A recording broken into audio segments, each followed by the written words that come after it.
ओम साईं राम। आज बाबा के आशीर्वाद से हम बाबा के सहचरित ग्रंथ 3 का वर्णन करते हैं।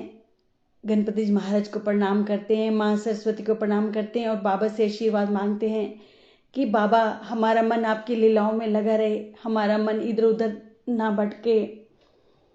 बाबा ने सहचरित लिखने की अनुमति देते हुए कहा कि सहचरित लेखन के लिए मेरी पूर्ण अनुमति है।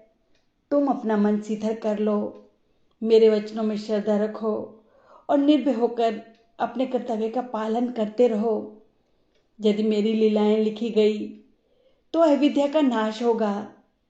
जो भक्त ध्यान और भक्ति पूर्ण मेरी लीलाओं को सुनेंगे, उनकी दैहिक बुद्धि नष्ट होकर उनके मन में भक्ति और प्रेम की तीव्र लहर प्रवाहित होगी। जो इन लीलाओं की अधिक गहराई तक खोज करेगा, उसे ज्ञान रूपी अमूल्य रत्न की प्राप्ति हो जाएगी।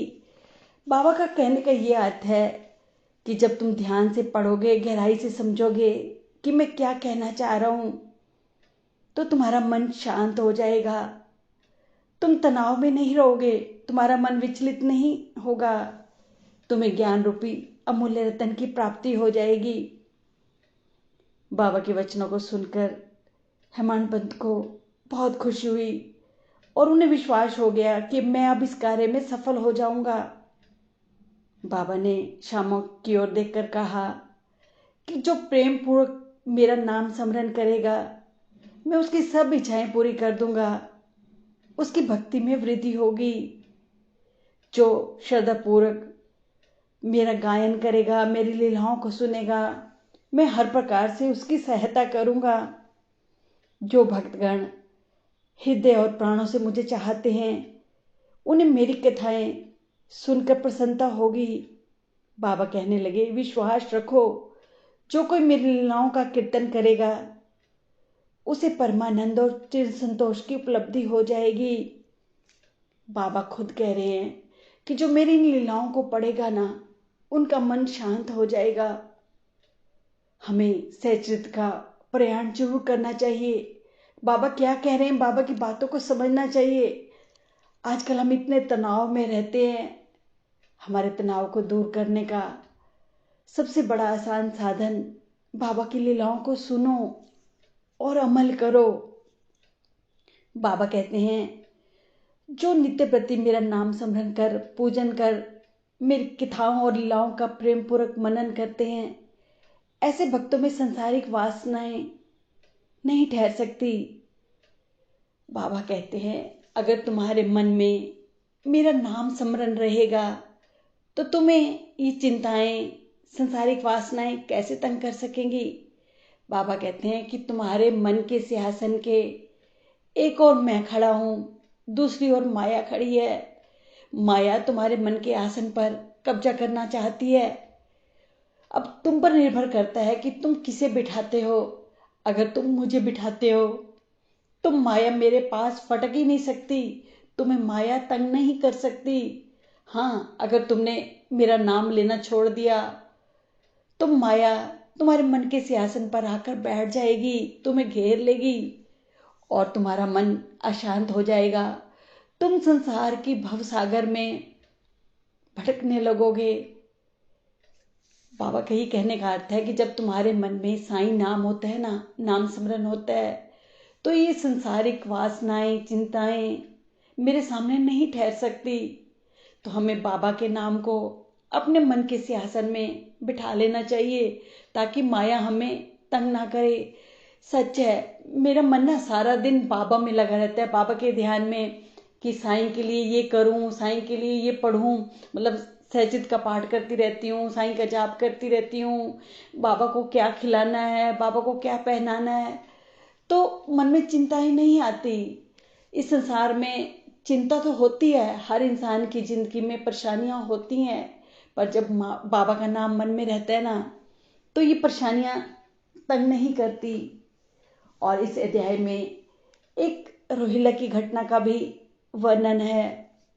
एक रोहिला मुसलमान शिरडी आकर रहने लगा।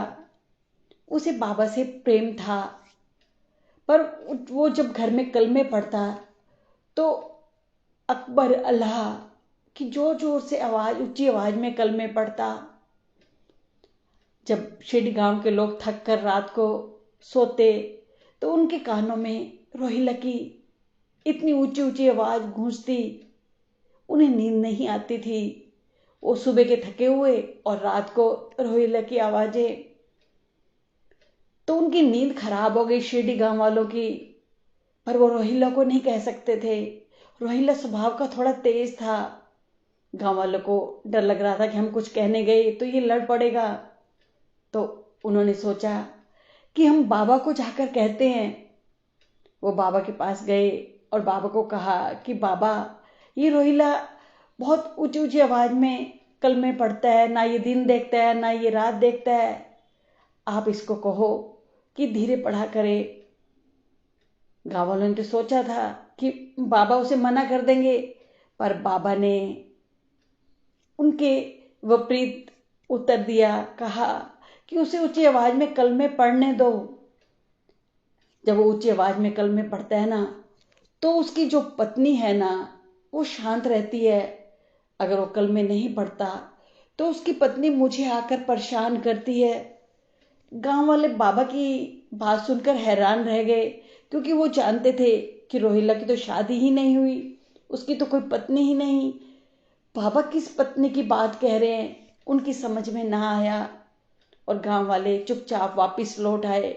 सोचने लगे जब बाबा ही उसे नहीं मना कर रहे तो उसे बोलने तो कौन उसे मना कर सकता है।